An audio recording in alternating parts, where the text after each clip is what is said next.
Hello, everybody. Welcome once again to It All Goes Back to Sonic. I am your fantastic host. My name is MegaFire, and I am joined by the boys, Harvek, Dorko For You, and Bob Hood. And today, we're surprised talking about Sonic Archie comics. What a shock! A static shock. Wow. We made it. We made it. I flipped Dorko For You over right now. That's why he made that sound. So today we're pretty straightforward. Sonic issues 92 to 95. And the Sonic Super Special number 12. Because we skipped that, and I begrudgingly gave in to my cohorts to go back and read it. And I don't regret it, actually. I've changed my mind. So we might as well have done everything since we're doing every Knuckles, doing every Sonic. No half-assing it. Yeah.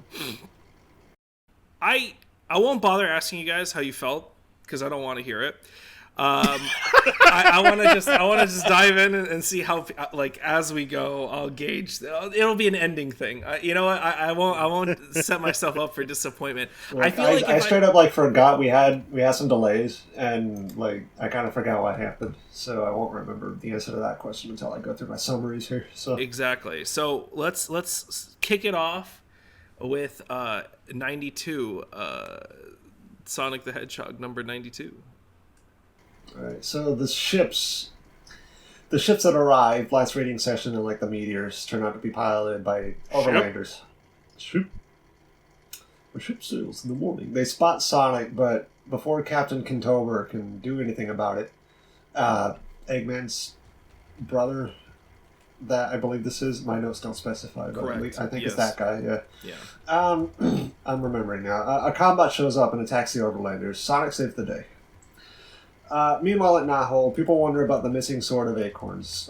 Mina tries to cover it up, but the others are able to figure out that Sonic took it. Back to the Overlanders, Eggman shows his face via hologram and lies about protecting the Overlanders from Sonic, plotting to instead roboticize this universe's version of his brother. Because don't forget, Eggman is the other guy, the other Eggman. Chaos ensues at Robotropolis as Monkey Kong has appeared to take revenge on Eggman by blowing the place up in spite of the innocent Overlanders currently residing at the place. That's bad. Sonic gets distracted and fights back, only for the Overlanders to finish getting escorted to Robotropolis, in which they are now unknowingly trapped in a prison. And then the Sonic Shuffle spinoff. Sonic has a dream about running from a train and then finds a gemstone. Tails, Knuckles, and Amy are also there. Sonic meets a fairy named Lumina. She explains that the precious stone acts as a cord to extra-dimensional worlds. An evil fairy named Void drained it, causing imaginary world to start collapsing. She gives Sonic a ring. Sonic takes it and tucks his prince to the precious stone and wakes up. Lumina shows up and asks Sonic to save the world. The end. All right, well, I think the first thing to mention about this issue is the art. So there's a very helpful image that on the Thanks Ken Pender's blog, which I believe I'm going to post. I like some of these Eggmen. It highlights at least some of the tracing. There's actually way more examples of this. Oh shit! I didn't. I don't have a keen eye for this. So. Oh, I didn't know that either. I think there's at least one or two instances where they just traced video game, official Sonic artwork poses. So you might have noticed that. Oh, that I did. But it actually gets it's nonstop. Oh no. Yeah, the artist who did these. I forgot who it was. Michael Higgins. Michael Higgins. He did a couple of the ones in this one. Yeah, he forgot Eggman's goggles. I sure hope he got fired for that mistake. At least we got this out of this. He's not great. Yeah, that egg. Oh yeah. Okay, I'll be honest. His Eggmans are great in a bad way. They're just so bad they're funny. I love it. I took a screenshot of one Eggman that doesn't particularly very funny, but something about his face and the fact that he's just yapping for 3 paragraphs in one panel is just so funny to me. Like, it's just exposition about, hey, like, hey, do you remember I'm not the real Robotnik, and also that's my brother, and also I'm gonna roboticize him like I roboticized the alternate reality one, and also I'm a robot or something. Remember that, everybody. And it's all in just like 2 speech bubbles. Some of these Eggmans are fun to look at, but then we get like a weird one like this, where he gets like a net beard. Yeah, this is a bearded up Eggman. Yeah, it's freaking Pat from Super Best Friend. I guess he's not a super best friend, former super best friend. I'm now reading his speech bubbles in Pat's voice. Yeah. These issues, Eggman, played by Pat. All right, I'm sure you guys noticed the subtle Star Trek references in this. Yeah, our Star Trek. Yeah, very very subtle. It's a good thing that some of us, I can't remember if Bob watched, but some of us watched the Star Trek movies, inclling Wrath of Khan. I haven't there for any of those. Oh, that's too bad. Yeah, the Wrath of Khan. Star Trek. It's so blatant. I don't like it. Yeah, I can understand that. I don't love it either, but it's like the one I do enjoy is a quote from Star Trek 3 that's in here. Oh, so you're gonna have to point out any of the subtle ones, because I mean I got all the obvious all right ones. On page 15 there's that one panel of Monkey Kong throwing his staff. Okay. And his word boxes are broken up exactly like Captain Kirk says that line in Star Trek 3. Wait, he said issue. Oh, there he is. I have had enough of you. Wait, that's actually really good. I did not notice that, but that subtlety is probably, or that less. It's a shame there's no rhyme or reason why he's talking like that. No, he does. He throws it because in the movie he's kicking in between every line.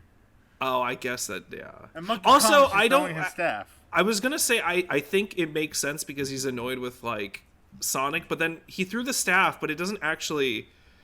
He didn't actually throw it at anyone. Like in the panel, it's like he throws the staff, then you see Sonic running and making a really bad Pokemon joke, and then he just has the staff. So it's like he's not even running away from the staff. He's just. I'm out of here. I don't know what's happening to Sonic in that other panel. He's like, he's decaying, I think. he tripped. He had this Super Smash Brothers trip. Yeah, but like, if you read this in context, Monkey Kong's throwing he's like, I throws his staff, have had enough, just standing there, because there's nothing else he could do, but he's still breaking up all his lines. Of you. It's like I appreciate the Star Trek 3 reference, but like he should be just like punching Sonic or something. Sonic says, "I've had enough Pokemon but you don't see me complaining," because he's getting poked, I guess, by his spear. I just want to continue on from our previous point out of like you could really just get away with anything in the early 2000s and the 90s, huh? You could just really just say whatever the fuck you want. Talk about timing, thanks to that Sonic 3 trailer. Fucking Detective Pikachu got mentioned in it. Oh, yeah, that's right. Well, so did Gladiator 2. They have a Gladiator 2 variant of the crew like eating popcorn and being like, "Hey guys, stick around to watch Gladiator 2. I'm so excited to see those guys get cut up or some shit." I don't know what he says. By the way, Sonic yelling "Con" is. Yeah, I'm more surprised. Very it's very corny. I'm more surprised that they had enough like reservation to not pull that shit earlier. Like it took them this long to whip the con out, you know? Yeah, I guess. Thanks, Ken Penders. My only. Wait a minute.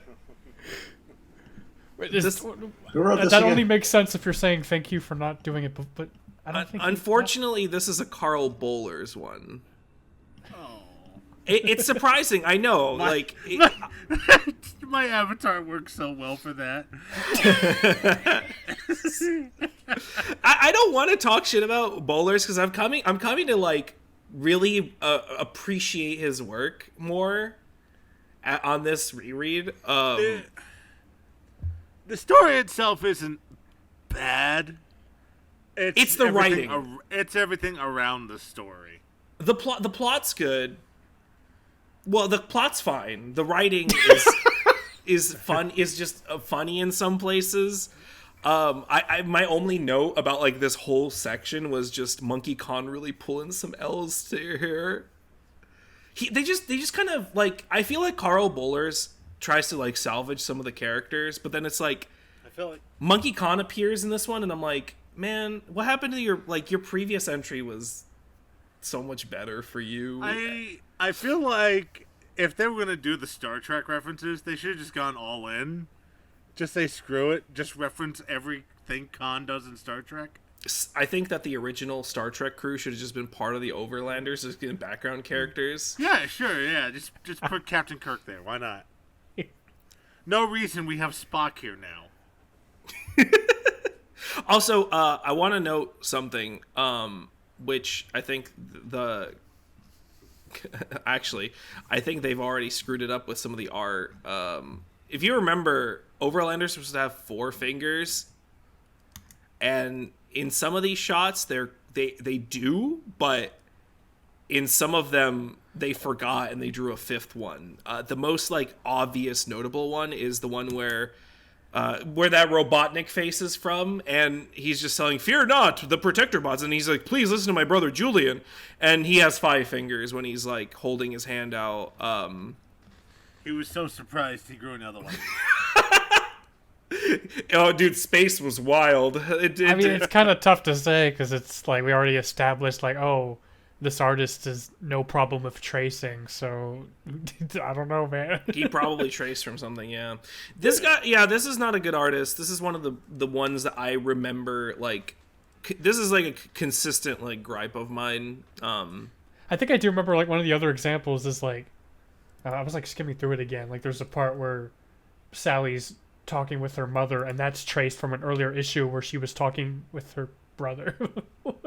Oh, that's really funny. That's really fun. I did not know that. I have another really good like note here about like Hershey went full female cop mode. It's really funny. That's like literally my note. It's 9. Hershey just was talking to Mina because, you know, they're trying to get like this info about Sword of Acorn, and Hershey just like kicks Skunk out. And it's like, what a hard case, huh? Listen, girlfriend, if you tell me what happened, I promise Sonic won't get in any hot water. What do you say? I'm like, Hershey, they really did you dirty here. They really made you the female cop. Miss Kamala Harris has entered the building. Sorry. This episode was recorded in the year 2024 for anybody tuning in. Politics and my Sonic the Hedgehog. More likely than you think. Yes, sadly. But remember, everybody, this is still pre 9/11. This is going to be very important. We have to really deeply analyze how the Sonic Comics evolved after 9/11. I didn't see that coming. Well, it's literally it's 2000. I think these are publishing in the year 2000, March 2000.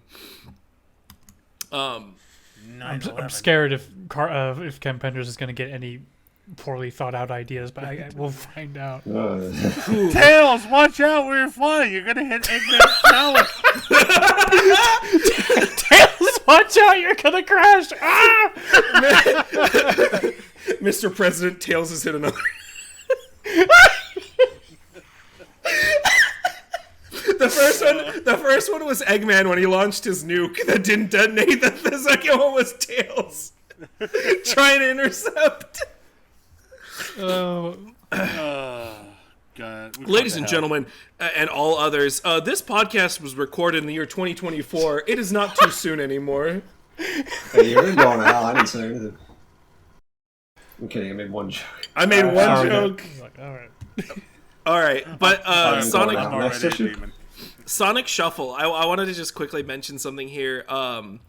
It's I know we've talked about this before, but I don't know if you fellas noticed. There was a note literally in the comic that was like, "Hey, it is called the Sonic Shuffle pre-adaptation," which is really important to know because they like explicitly write that it's a pre-adaptation instead of the fact that they don't have. Like, it's not an adaptation of, like, the beginning or, like, an interpretation. It's literally them being like, we don't have the game's not out, we don't know what the heck we, like, so we're just making shit up. So I think that's really kind of going hand in hand with the thing about, like, all their game adaptation stuff has been, like, pretty much their own creative, like, they had to just take the reins, you know? I actually have no idea because I don't remember or know anything about the plot of Sonic Shuffle, so I couldn't tell you if this comic stuff was made up or not. The basics that were there, the basics are there, so it's not too bad. But I mean, like, they didn't. What I'm trying to say is, like, they didn't try to adapt the game. They were just like, here's a very, like, how it started, you know, little retelling of the beginning. All the dialogue in here just feels it reeks of the, like, early 2000s. It's so funny. And all I could say was, why did Ron Lim have to do the art for this one? I'm sorry. I feel so bad because, like, compared to Mr. Tracer over here, it's like, at least Ron Lim is, like, growing with the comic, but it's just like, man, brother, I'm so sorry. I cannot. My other note was that they should just open a jewelry store because they got another gem, the Precious Stone. I know that's like a game thing. It's like an actual like, gem. I'm just like scrolling through it, and I just see like purple Amy. Oh yeah, the colors are off in. Well, the Knuckles one isn't in this one. We'll get to it, but there was like a really messed up purple in a different comic or in a different character who was supposed to be red. One of the echidnas. Yeah, that's all I got on this one. It was the plot was an interesting thing where they bring back the Overlanders because it's like what happened to them we don't really know. So it's kind of interesting. We get introduced to a new pivotal character, Hope. Get used to seeing her. Yeah. That's another one where I'm like, oh yeah, I remember her from later. So that's nice. It's cool. It's cool. I'm curious to see how you like her compared like from now to like later because. Yeah, well, anyway.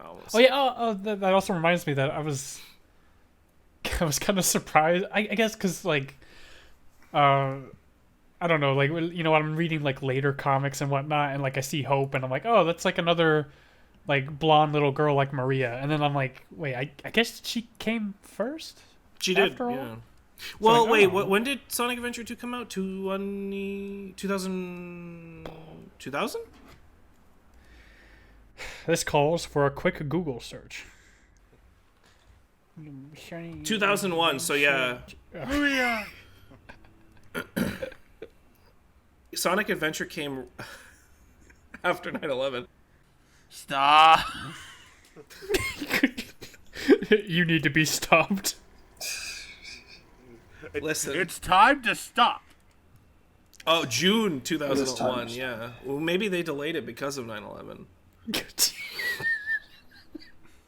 Anyway, Higgins. Next issue. Bro, your art, man. I'm sorry. I'm not sorry, actually. Unlike Ron Lim, I'm not sorry. Go on, Bob, 93. 93. Sonic bumps into St. John and Elias and is escorted back to Knothole. He bumps into Mina, and immediately after he learns about what's been going on with General de Colette, that's Antoine's dad, and King Acorn, Sonic then blames himself for the latter getting paralyzed. Meanwhile, Kodos has the sword. However, the spider character, we've seen her before. My notes have her name, it just hasn't come up yet. She confiscates it while Kodos is asleep. Eggman is also doing Eggman things and meets his alternate universe brother. Sonic finally confesses to taking the sword to Elias, which results in him losing his knighthood and gets him sentenced to being confined within Knothole. And Charmy's story, but Knuckles does show up. Charmy and his fiancée Saffron meet Green Knuckles. Knack the Weasel tricks Knuckles into following him, threatening the life of Charmy and Saffron to get Knuckles to lead him to Down Under, only to get him captured by Echidna police, as Knuckles was deemed a threat to everyone because of his Green Emerald powers. The end. this cover is really funny. I feel like it has a lot of potential for good edits. You! Sonic is eating beans. What? What do you mean he's eating beans? What does that mean? This man eating beans. I thought of a meme using like a page of Dragon Ball Z where like giant 8 Vegeta is like pointing at Goku who's like eating beans.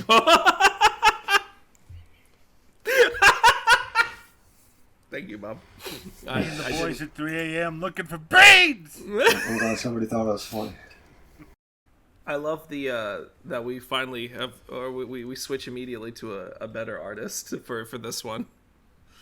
Instantly, like night and day.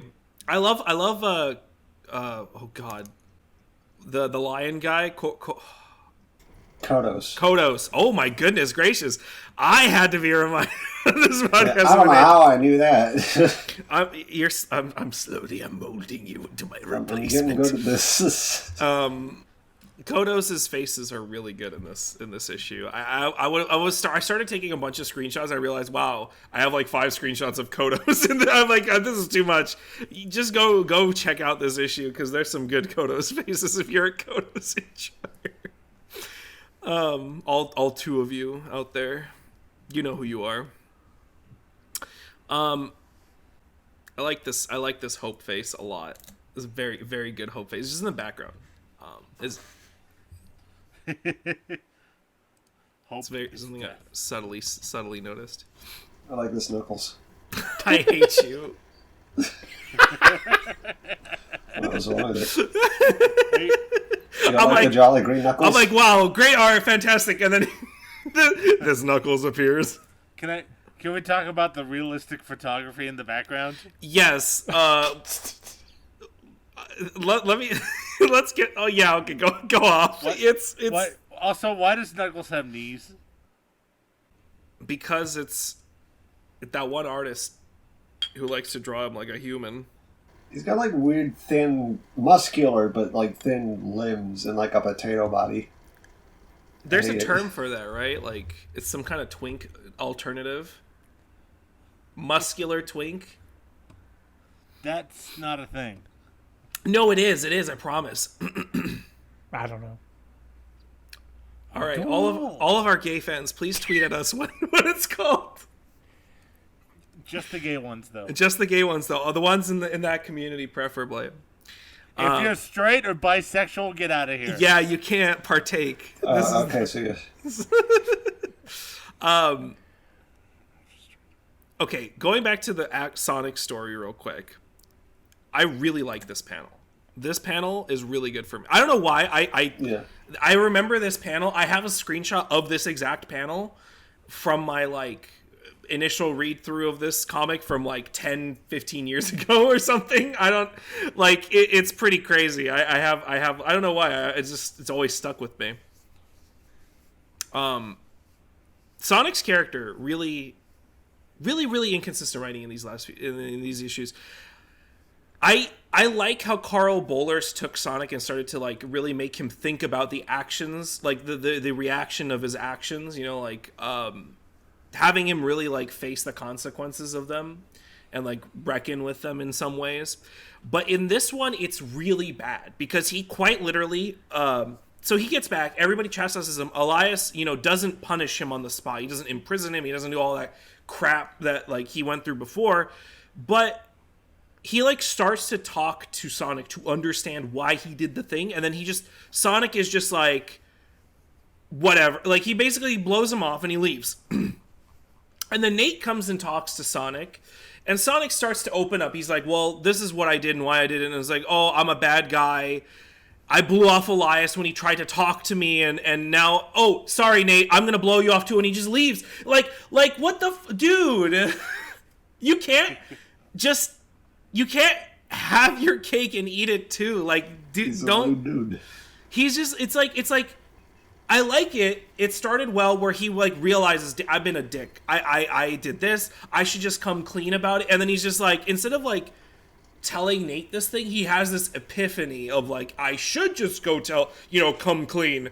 No, he just stops midway in a sentence of explaining what happened to Nate and just leaves. Even though Nate took the time to stop and listen and talk to Sonic about these things. It's like, you said, like, the writing is, like, so weird. It's like, I love it. I love the way that they're setting this up, but they just don't stick it. Like, I don't know, like, I get why they're doing it, but it's like, I actually, no, I don't get why they're doing it, is what I'm confused about. It's like, what are they trying to tell me with this characterization for Sonic? I just can't with this kid sometimes, man. Oh, real quick, since I'm thinking about it, why is Charmy as tall as Knuckles? They explain that. He even mentions it in the beginning. He's like, "Oh, you weren't around for that whole thing." The bees have a power to like become normal size and bee size. It's just, I missed that. obviously. I missed that in my horrific trauma, I guess. idiot! Shut up! It was from the LSD episode. It was the best part. That was the most notable part of that whole thing. This is a really. What has this got to do with Knuckles? Patience, dear reader, and Ken Penders, writer's letter, colorist, chef, cook, and chief cook, and bottle washer, along with editor Justin Gabriel, will soon make all clear. No, he won't. I literally took a screenshot of this and I wrote a note that says, I doubt that. I need someone to evaluate Ken Penders' cooking skills. Yeah, can we get a guest on the show to talk about Ken Penders' cooking background? Listen, I need to know how well he washes bottles, okay? I forgot. I wrote one of my notes was like it's been so long that I was like I almost forgot Knuckles is Jesus now. Oh wait, are those backgrounds just IRL photos? What is this, Tsukihime? That's what I was talking about. What is this freaking so Tsukihime? I can't believe this. I never thought about the visual novel comparison. Fates, yeah, I'm reading I'm reading a Knuckles visual novel now. Maybe Ken Penders is just in the wrong medium. We need him to get a collaboration with Type Moon. Maybe he needs to jump from his Lara Sue comic thing and make it into a VN. He needs to download Rempy or something. Oh, for real. For real. Another thing that really irks me about this is that Penders just decided to change Saffron's characterization, which, to be fair, wasn't much, to, wow, she's just a dumb bimbo now. And I'm like, okay. Oh, damn, okay. What? Well, no, she is. It's like, that's the way that, I mean, like, I'm not saying, like, she's I'm literally, they're writing her like a blonde, you know, blonde derogatory. Like, oh, haha. Like she's just like, that's not very nice after somebody just gets, like, clocked in front of her. And I'm like, what? She's not an idiot. Why are they writing her like this? I'm like, that's not what they did before. Oh, yeah. Say, that wasn't very friendly after Fang threw a knife at Knuckles' feet. And she's just doing the freaking, like, finger out pose. Like, what? Either she's a pothead or she's like an idiot, and I'm like, I don't know, I don't think I'm going to agree with any of this. And I mean, that's just one example, but it's just like there were other moments in there when they were talking. My first thought was like what, she had character to be changed from before? Well, no, like I guess I see what you mean now. I guess, okay, why did you characterize her like this in the first place? Period. She really didn't have a lot, and then they decided this is the route they're taking, or Ken decided that this is what I'm going to do with this one, I guess. Also, this is the last page in this is where Galana is purple on there, another issue. That's all I got with this one. I was really annoyed with, like, this one was really annoying. I didn't really like this. Wait, I can't remember because I'm like, wait, what was it? Like, she was purple and then red and now purple in that page, or like? Yeah, she's supposed to be. Yeah, I think she was purple and then they made her red and then purple again in this page and then. See, I don't completely blame them for being confused. Like, whoever colored this. I guess maybe their reference was from an older issue. I don't know, or I don't know. Her very first panel or something. And also something I thought was kind of funny was a little bit of like Mina just accidentally runs into Sonic and then they bump into each other, fall over, they laugh and they stare into each other. Like it's like from the previous episode, Harvek's like joke about the editor is like, he really was not far off at all. Oh, she run fast. Mwah. Oh yeah, I remember my note here was, the romance drama begins. Oh, no. I remember hearing about that when we got off of like 50. It was like, oh shit, is this the part where it turns into that? Dude, you got off at 50? Well, after we finished like 50, we saw like a chart where like the quality starts to go down like somewhere after 50. I have a hot take. I like the high school arc. I have a hot take. I have many. Is a hot take. I have many of them, but I'll get to that later because it hasn't. I mean, it's in this episode, but I'll get there. So I guess I just wanted to ask if anyone else had a reaction to the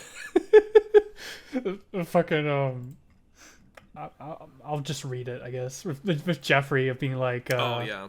If you're smart, you'll let me help. I can guide every decision you make from behind the scenes, so Max won't be disappointed. Agreed? And then they shake on it. I'm like reading that. I'm just like, no.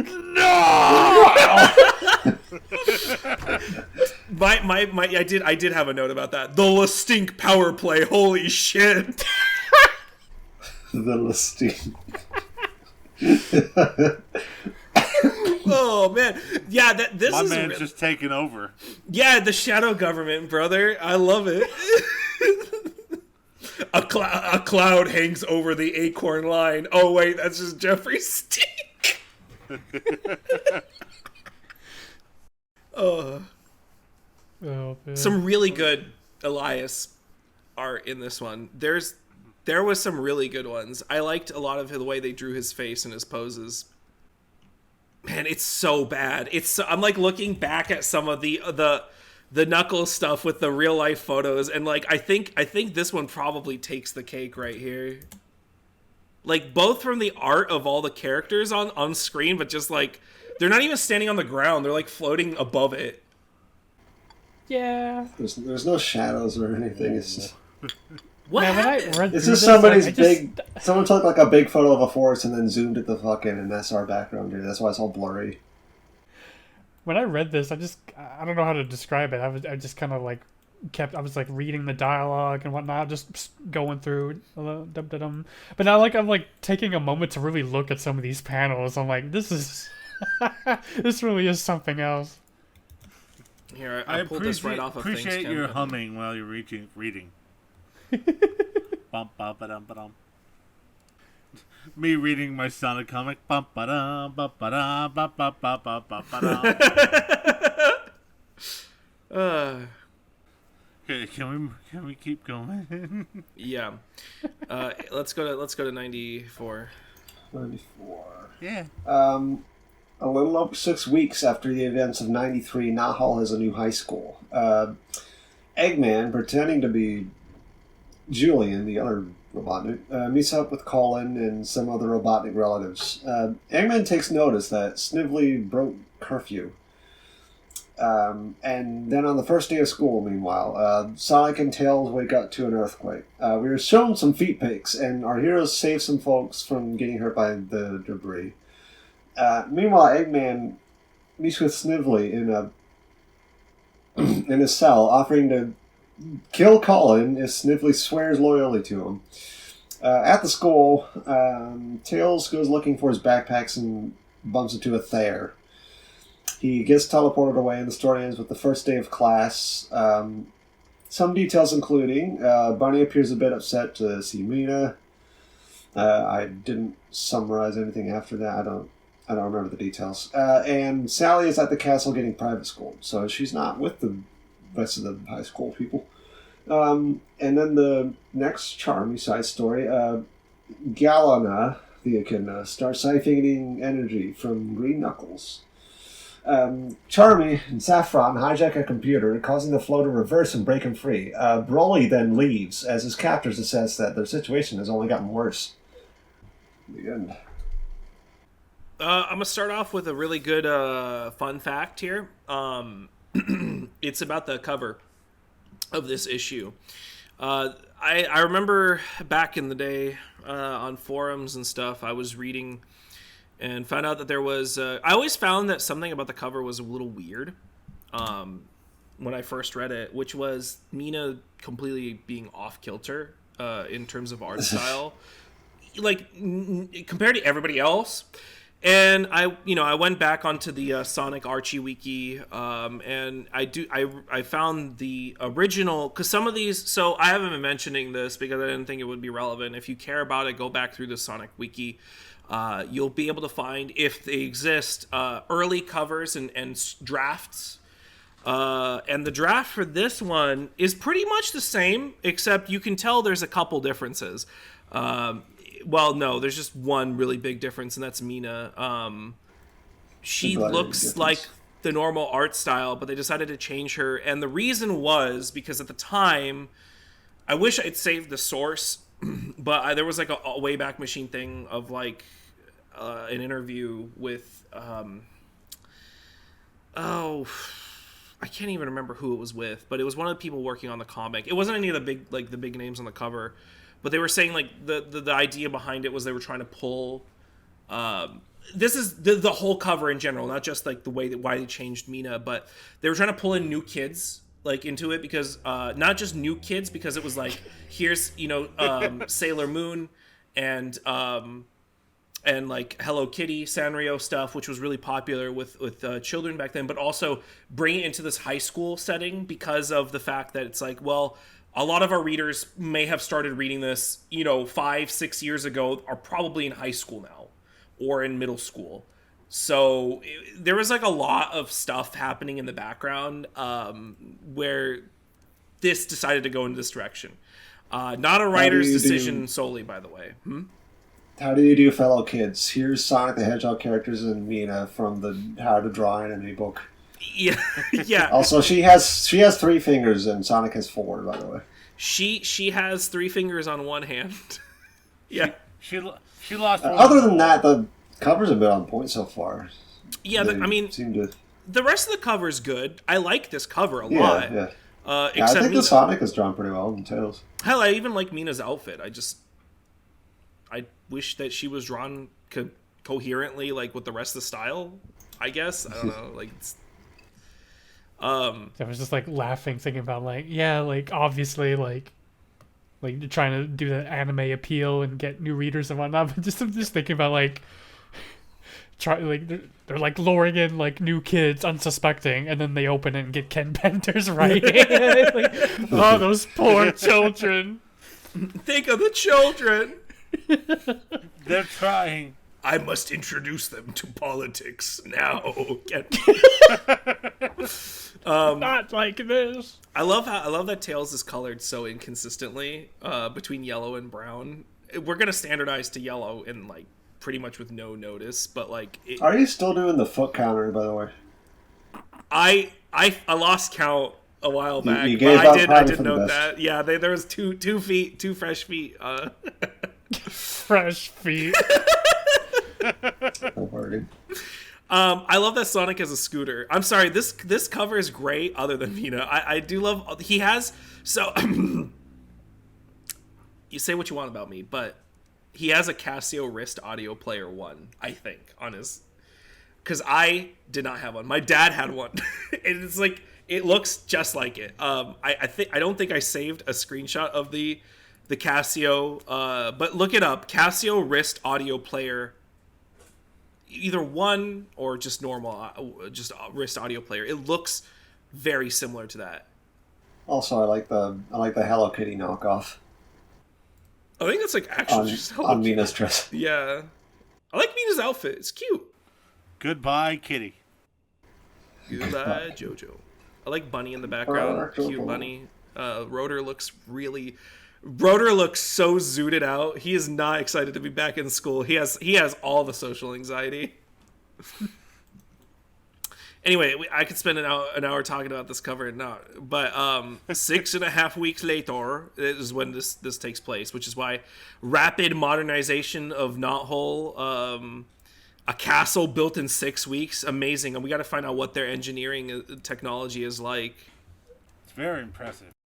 the scary Sonic listing out the fact that the school is scarier than the prison that was built, even though Antoine looks terrified. What did Anton do? Why is he so scared of the prison? He knows what he did. He knows what he did. I have really fond.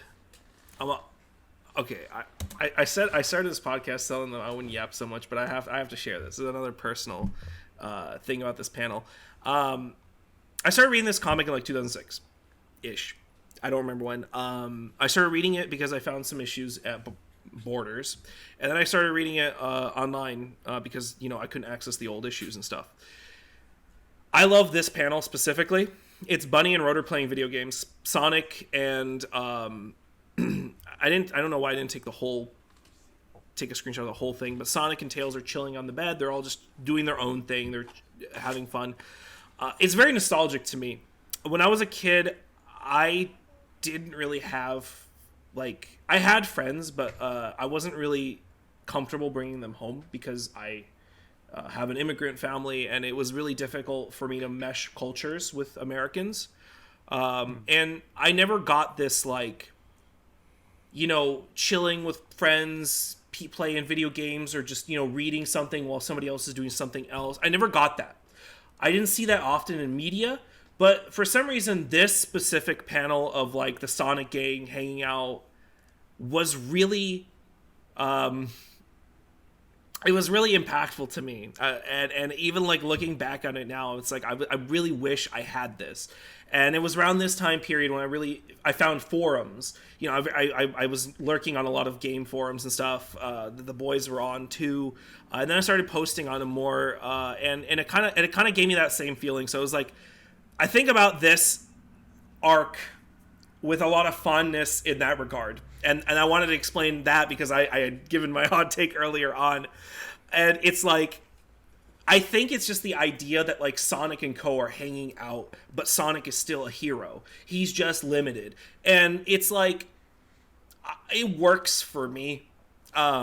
It's maybe not great, and I can acknowledge that, but I can also enjoy it for what it is. And I think it's a really early attempt to do that sort of fun, sort of more innocent Sonic style, especially as we get into some of the later chapters, until it all falls apart at the slap. Yeah, the vibe matters. I'm not about to dismiss the high school arc without actually reading it first, so I think I get what you're saying here. Yeah, I wanted to preface that with the fact that I know I showed the chart. I know I said I mostly agreed with it, but I also wanted to say asterisks. I still like it though, and I mean, you and MG are reading it for the first time, so it's it'd be cool to see what you think. Oh, I guess Dorko is too. I always forget that, but yeah. All I'm saying is I like this perspective on it, even if I end up not liking it. Well, I'll find out, I suppose. Brown Tails era is over. He's fully yellow now. Yay. I really like the way this particular issue progresses with Sonic monologuing. Thank God they yellow washed him. Sally there is a really fun little bit here. I really like this. Sally was remembering her good times with their friends and Sonic specifically because they just they left each other on such a sour note.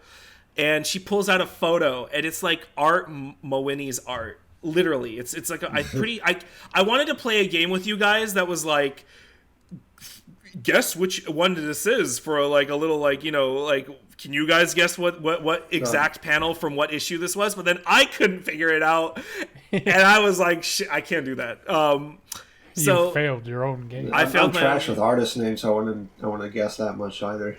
But yeah, I think it's a cool contrast, them bringing that old art out for this photo. It's really nice. Yeah, that's neat. I didn't appreciate it when I was reading it, but now it's cool. Fair enough. Only because I read too fast, That's so okay. I tend to miss good details like this. I love these. I don't know. I really like these shots of the Overlanders. Obey! And then the funny Eggman that looks like he's straight out of 3D Blast or something. This Eggman and the hyper realistic. You really can't. This see the family detail on this resemblance. woman's face in Eggman. I love this contrast.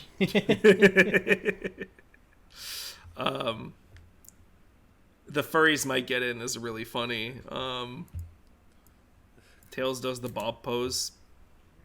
We haven't feasted on Sonic feet in a while, is what I wrote. Did we explain what Bob pose is to our viewers? Oh yeah, Bob pose is that. No. Okay. Join the Suits and Go ahead. Sandals Discord to see all those Bob pose emojis. They'll never know. Go ahead, explain.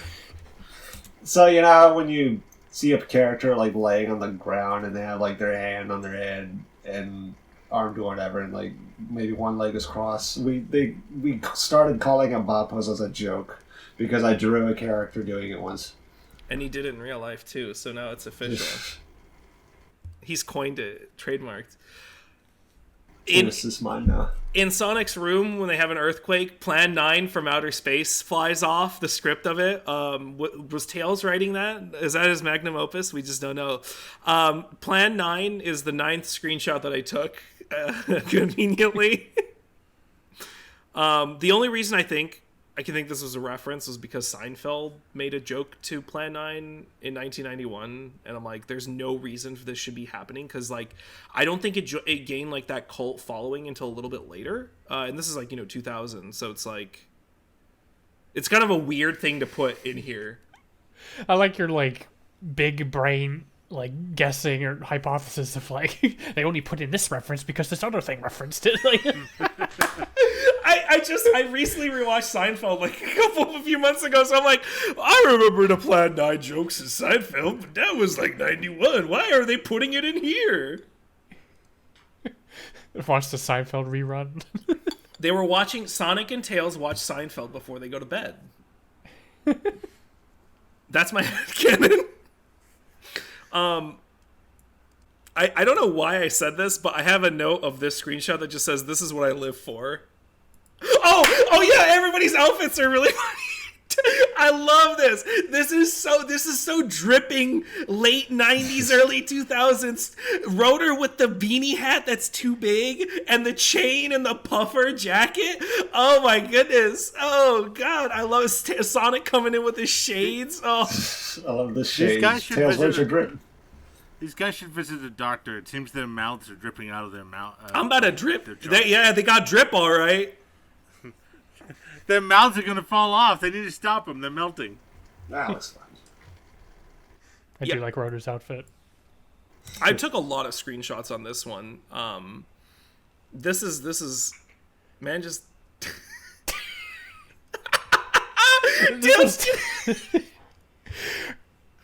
This part was really funny. Like, like I didn't know what to expect with like, oh, they're going to school now. It wasn't. How do you say his name? Athair Altair? just fucking You're there. zapping in and I don't know, kidnapping Tails. not just that, but Tails is seen talking to nobody, and so like a hall monitor gets worried, and he's like, "I think I should take this kid to the nurse." The way that whole scene is drawn, it makes it so like extra funny. I think. like this. I like this issue. I like it. Everything about it is fun to me. I really enjoyed this issue. This face, me too, man. Sonic looking like he's trying to not piss himself. I do think the it's just one of those things that's kind of unfortunate because like this again it feels like I'm repeating myself, and I think where it's like, oh, that's an interesting thing going on with Tails. What does that lead to? Yeah, unfortunately, it does, the payoff isn't great. But like, I mean, yeah, it's funny that he gets kidnapped. At least it's got that going for it. Yeah. Children being kidnapped is funny. It's pretty hilarious. What? In the Well, I Knuckles. guess there's the Knuckles story. Oh yeah. I only have one thing to say, and that is, don't forget this guy. Seriously, don't forget it. Remember this. Darko knows, but the other two of you, don't forget this. I have a tag now in my notes that just is remember this, and I'm gonna reference this again. I'm going to forget it. Don't forget. Don't forget it. I just Don't. told you. Don't forget me. Don't forget what? Were you a witness to what he just did? It's like a piece of chicken.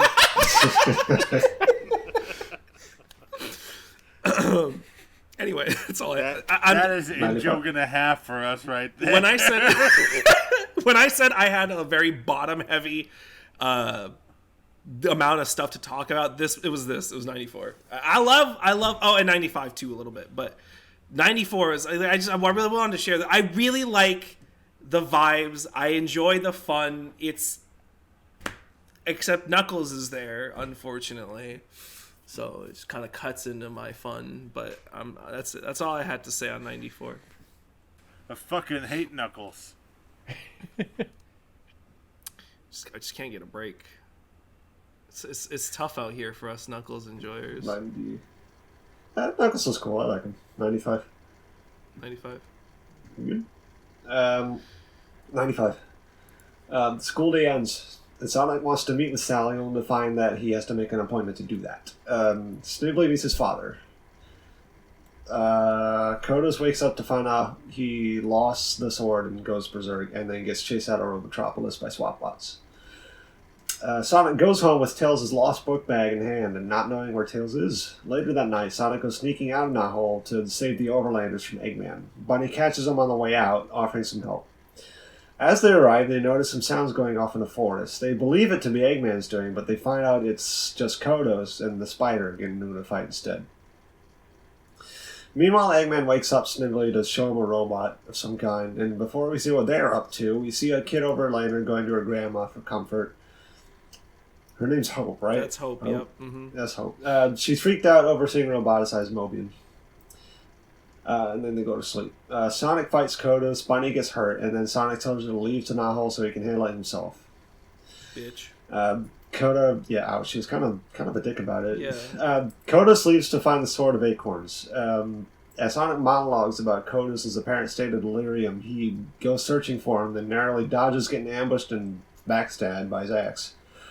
He tumbles into a spider web, and just in the nick of time, Arachnus shows up and clobbers him. Clobbers Kodos. She frees Sonic, and before he can thank her, she vanishes, and so we see Sonic driving off the knocked out Kodos off somewhere.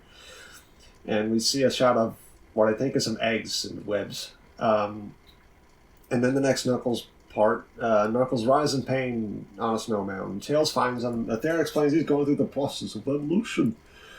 Knuckles goes into a rage and flies into the floating island and rides some more.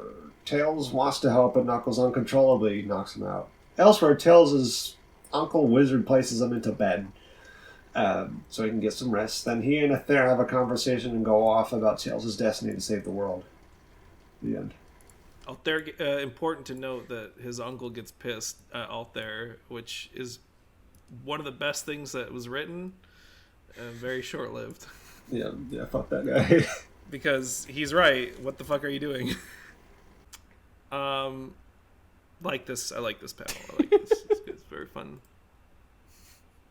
It's actually, I think it's one of the first times we get like a Sonic looking at you pose that isn't bad. I would say it looks pretty good. That goes.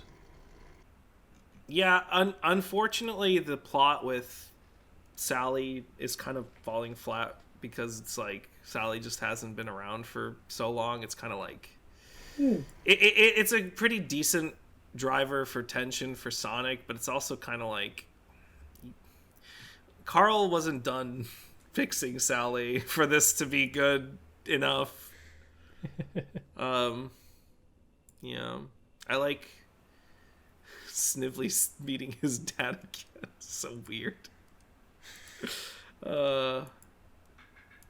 Yeah, I took like I mentioned earlier, Kodos faces are great in these issues. Sword. Sword. Is Kodos just Nemesis now? He got mind break. Stars. Sword. Stop. What was that? Sword. I like the fact that Sonic and Bunny teamed up. I don't know why they had to cut it short. It was a really, really negative detriment to Sonic's character. I like the. No, I mean it just kind of sucked, and I don't really get why they did that. It was really weird because it was such a good decision. Like, it was a good start. Like, it was like, damn, they're really pulling their weight. Like, both of them. Like, you see a lot of like teamwork. It was visually very good, and it was like, written well. And then it's all of a sudden it's just like, actually, Bunny, no, bye bye. I'm like, what? It's like not only was it like let's just get her out of here, but they also just made it like unpleasant too, or it's like Sonic's just angry, like get out of here, and Bunny's just upset, going like, why was any of this necessary? Yeah, like it's so stupid. I mean, he says he shouldn't have bugged on her like that, and it's like, what they're trying to set up is I think like Sonic's like just frustration with himself, and he's just mad, and so he's lashing out at people, but it's like. Yeah, okay, I get that, but it's like you could have done it in a way that's like not just sending her away. Like, I don't know, like, and it feels like so drastic. Like, ease it in. It's like it's a real Ken Penders moment where you're like, you hitting the gasoline like at 100, and then you're just pulling it off immediately, and it's just like, no, come on, Carl, you can do better than that. Be better. Be better. I forgot Eggman is a robot man. I was very confused what happened here. It's a very good Eggman face, by the way. Very good Eggman face. This is my favorite type. I can't say the last word. I still want us to be monetized. But we're not monetized. Even though we're not. I like the dialogue, and so, hold on. That wasn't a finished thought. I like the dialogue and narration being intermingled. In this issue, it's kind of like a noir or something. It's really cool. I like that. I really enjoy that. It's like what Ken Penders tries to do, but it's like better. Like here, it's actually coherent. It's like simple. Like there's like a one line narration, and then it's just the people talking. It's just dialogue. Kodos' poses in this issue really remind me of like a Disney villain or something from like Mickey Mouse or something. Mickey Mouse. Like here are some of those. I don't remember why I took this screenshot. It didn't have like an issue attached to it, but I just said Danganronpa.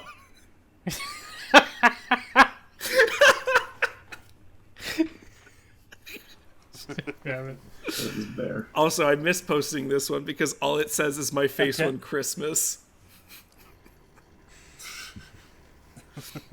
It's December 5th. Yeah. Arachnus lays some eggs, by the way. No wonder people say I look like Santa Claus.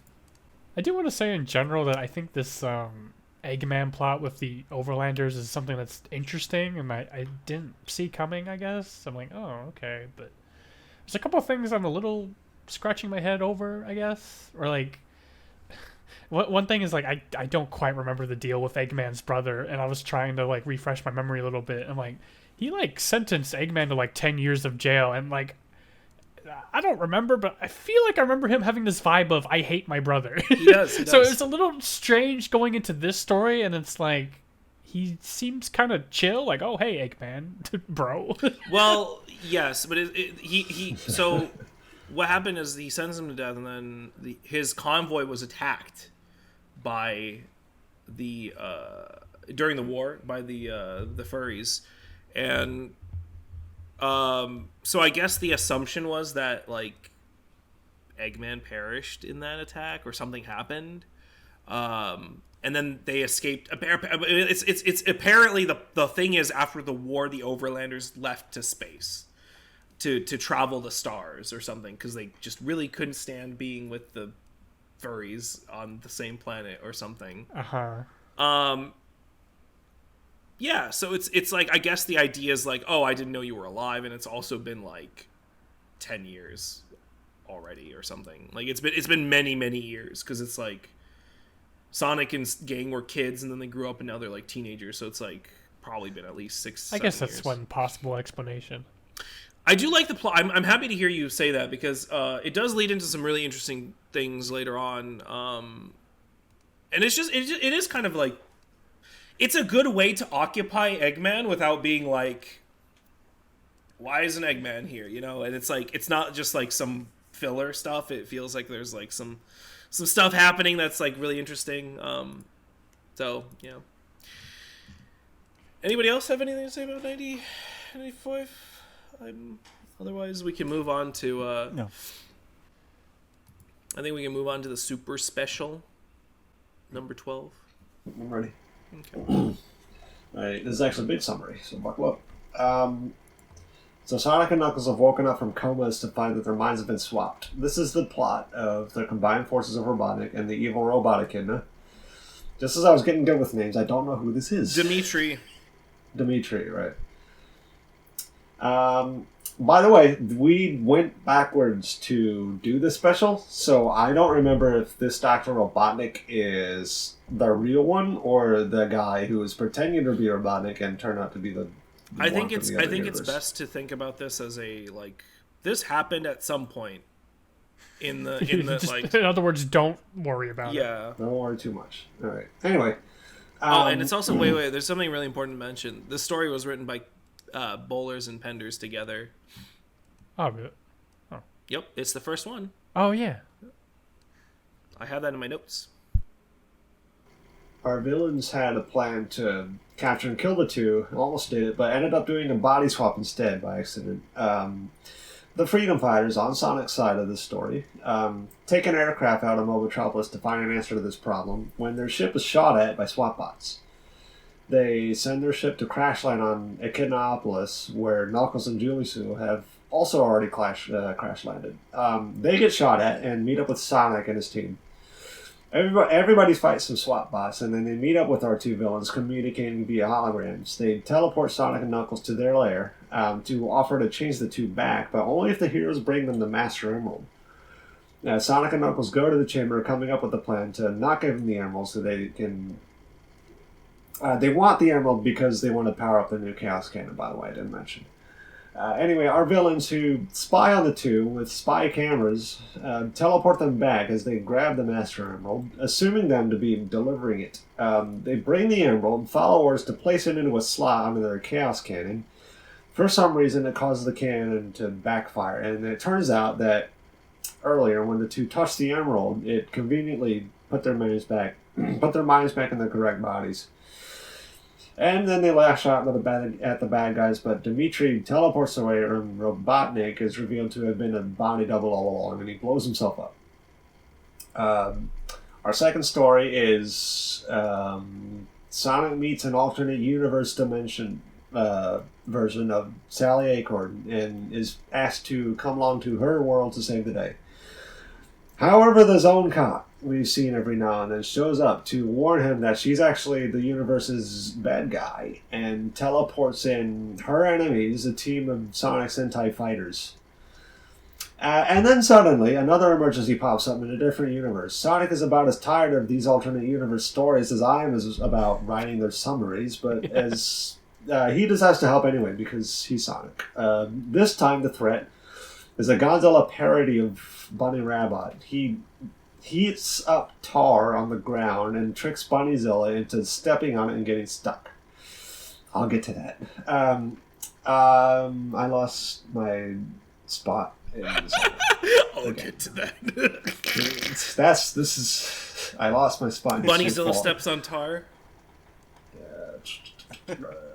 The ruler of the city, Dr. Kintobor, appears, revealing that he accidentally created a Godzilla animal problem.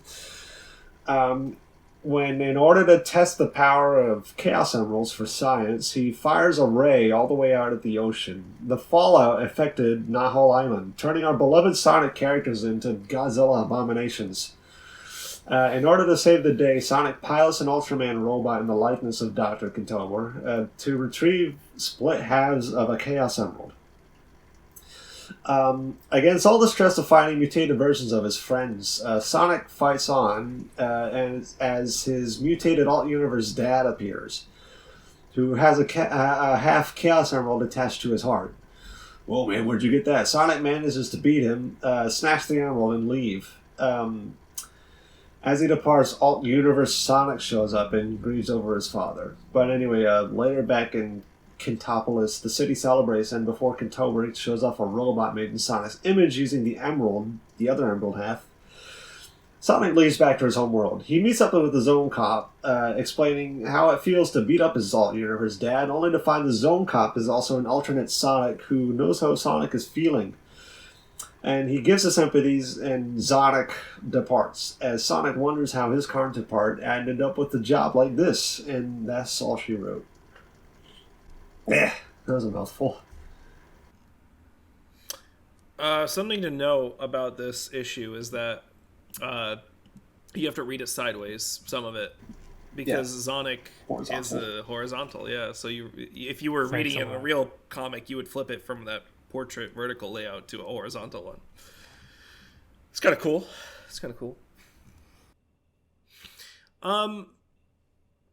Yeah. Godzilla. Yeah. Why do they make him more horrifying? The first story idea was it has potential to be something a little fun, and then it's just kind of forgettable and whatever. I don't know. Why did the Chaos Cannon blow up? Did they explain? Was it because of Mammoth Mogul? Probably. I can't remember. No, I don't know, actually. Wait, they explained it, right? Did they? Sonic and Knuckles said they brought in a fake Master Emerald. Oh, that's right. What? These are fake coins. These are fake coins. Boy, you just don't care about saying inside jokes, do you? Hey, this is not an inside joke. Go to fanfiction.net. No. No, you're right. Yeah. You're just trying to make up stuff to. Yeah, just to throw people off the trail. My bad. We could have gone for you thought you could bring in that fake emerald joke, but we just went straight to fake. How did you know it was a fake emerald? You told me, Fox boy. Give me that emerald, but it's fake. How did you know it was fake? You just told me. Is it safe to assume we have nothing to say about the first story, or do you have something? No, I don't have anything to say. It's action. There's too much fucking text. We got fuck nothing. that. I really didn't want to read all that. It was so Too long. Didn't read. TLDR. I hated this shit. It was. I mean, the action stuff was fun to look at, and it's just a fun beat 'em up or something. I will say one fun thing is seeing Robotnik's head in Knuckles' hands is really fucking funny. While Sonic is really joyful next to him. I mean, out of context, this is hilarious. Yeah. Yeah. I got nothing on this. The Zone Wars thing was an interesting concept. I just really don't. It's pretty weird, but it's fun to look at. Yeah. I think that's my summary of this whole special. It's really weird. I don't know how I feel about the writing, but it's fun to look at. It's I don't really like the story, I guess, but I love looking at the pages of Sonic piloting this giant Eggman robot. I'm like, this is cool. Yeah. Yeah, I like the big robot. I love the design of this thing. So, I don't know if you guys noticed, but Knuckles is a Predator, I think. Harvek, you can back me up if I'm wrong or interject. Huh? What? Knuckles is Predator? In real life, yes. No. I guess his mouth has a resemblance. I didn't make the connection when I read it. I mean, here, look. Well, you can ask our resident specialist. I feel like they're all references to something. Yeah, Tails is Devilman. Oh, Tails is Devilman, yeah. Oh, I didn't even notice that. I don't know. Okay. I mean, Rotor's King K. Rool, so... Oh, you're right! I didn't even realize that. Oh, is Amy, Oh, God. Oh, I don't know what... I just had an epiphany, but I have no name that popped into my head, but she looks so familiar. I know. She looks like Amy. She looks like Amy. Right. And Sally is booped up vampire. So just normal vampire then. Yeah. Look, I appreciate the references, but this one was just like only all right. Yeah, I don't really have anything to say. Oh, one fun little cool thing. Kintobor is... so, you know how we saw him in the old comic? In another alternate reality, it was like a thin, lanky Robotnik. It's the same outfit. So he had the little cape. The cape is like a big, like, good Robotnik thing. Is like they have that little yellow cape. I just thought that was cute. Different guy, but, you know, they kept the theming of, like, good Eggmen have cape. Also, unless I'm misunderstanding something, like, Sonic killed his alternate universe dad, so that's pretty fucked up. It's really fucked up, yeah. Yeah. I don't know how to feel by the end of this. Or Sonic. I just laugh it off. I don't know, man. Do we see the Zone Cop every year? Yeah. Oh, okay. Yeah, we Spoilers. Wait. I thought you said, did we see Zone Cop? Do we after this? Oh, my bad. Now that we've seen his face. I don't know. Wait, is it really spoilers to be like, do we see this guy? I guess. I mean, I think we do. I can't remember when he appears again, if he does. I'm pretty sure at the very least this multiverse concept shows up again. Yeah, I'm pretty sure we see him again. Yeah, because I think he'll eventually graduate from being a B plot thing to a normal plot thing. At some point, it'll happen. I mean, I guess he was part of normal plots before, with like the evil Sonic, and then it's just a really easy way for them to do like specials like this. The mighty lips are really funny. I love that mighty. I don't even care what it's like a reference to, but God, fucked up mighty is just so good. I did really like the art in this one, at least. Yeah, the art's, like I said, very good to look at, very fun. Ooh. That's all I had. I think that's all I got. Yeah. Are we doing final thoughts now? I guess so. Yeah, I think now's the time. Bob, why don't you start? It was all right. The school stuff wasn't as bad as I suppose I would expect it would be. If I was on point. I think MegaFire put it into better words than I can because I'm tired. But yeah, the way like the drip basically stuff like the drip, I think that's cool. And as usual, I don't have a lot to good saying about Knuckles and the shuffle spread. Whatever. We've had that song and dance already. The special was also like okay. Story wise, I think the art was on point. Story wise, maybe not so much. But, you know, cool robot. Hard to fuck that up, I suppose. Overall, alright session. What about y'all? Yeah, I guess overall, alright. Yeah. But I feel like it feels so safe for me to say, like, writing-wise, like, Carl Bowler's ranges from good to okay, and then Ken Pender's is just bad. Yeah. So that's consistent. I guess the school stuff at its worst is like maybe like, oh, nothing's happening at school, but Yeah, then right. the Robotnik, the Eggman plot line has me interested and a lot more engaged, I guess. So it has that going on. Yeah, that setup seems nice. I just hope it doesn't fall flat later. You know what? That's a very good, genuine worry to have in this comic. Starts sweating. Wait a minute. Who's going to write the conclusion of the story? Is it How much of this comic is like, this is really interesting setup, and then just bad payoff? I think honestly, I haven't really been terribly disappointed by the payoffs that Bowlers writes.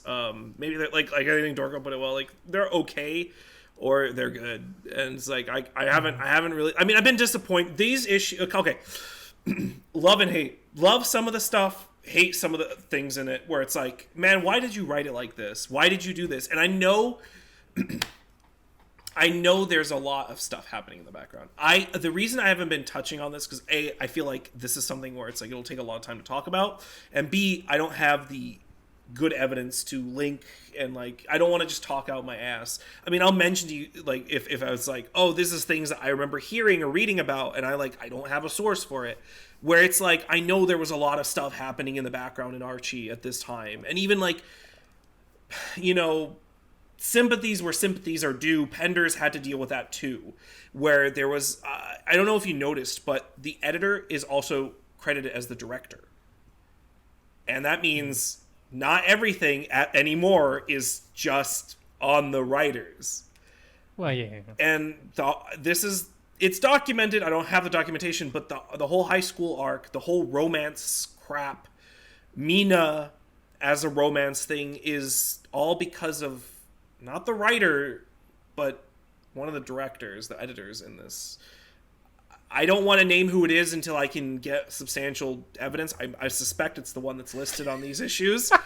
But I just love you saying the substantial evidence. We're talking about Sonic the Hedgehog. Okay, I said that's the wrong phrase. I want to source. Okay, it's Gabrielle is what I remember it being. Is like he's the reason why things are like get so weird. And we also haven't gotten to the weirdest part of these either. That's why I'm like, oh, I'm gonna choose my words carefully. But it's like, yeah, there's a lot happening in the background. I promise that there will be times that, because I think it's interesting for the boys to read these too. That's not just like the comic, but like the background.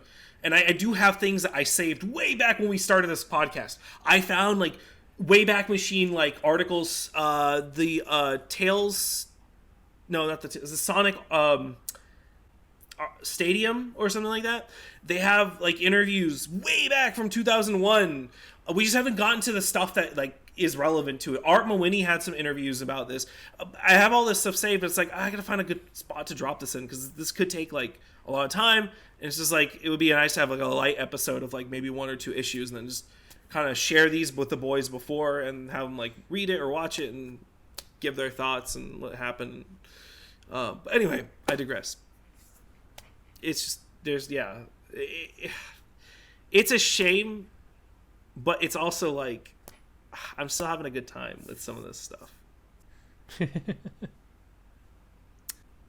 I feel like I have more of an appreciation for Carl Bollers, actually. I feel like it's like I have like this weird like pendulum swing where it's like I used to be the Penders defender, but now I'm like, while I still have a sympathy for some of the things, it's like I there's no defense. Like it's garbage. Like so much of it is garbage. That is like being rectified by other people, and then like seeing Carl Bollers like that like analytical view of like shifting into like, okay, this is Carl Bollers wrote this, Carl Bollers wrote that, oh, there's a Penders thing, okay, Carl Bollers wrote the next thing, and it's just like seeing that like picking up the pieces and like fixing things up. I'm like, oh, I have an appreciation for Carl more than I did before, if there was any. I didn't really think about Carl Bollers that much before. Good job, Carl. Good job, Carl. Thanks, Carl. I think that's everything. Next time, I believe I won't give a comic preview of in vocal form right now because I have no idea. It's starting to get to the point where it's like it's all Sonic issues, so I have to figure out like where's a good starting and stopping point, and that will require me to just kind of reskim the issues to remember.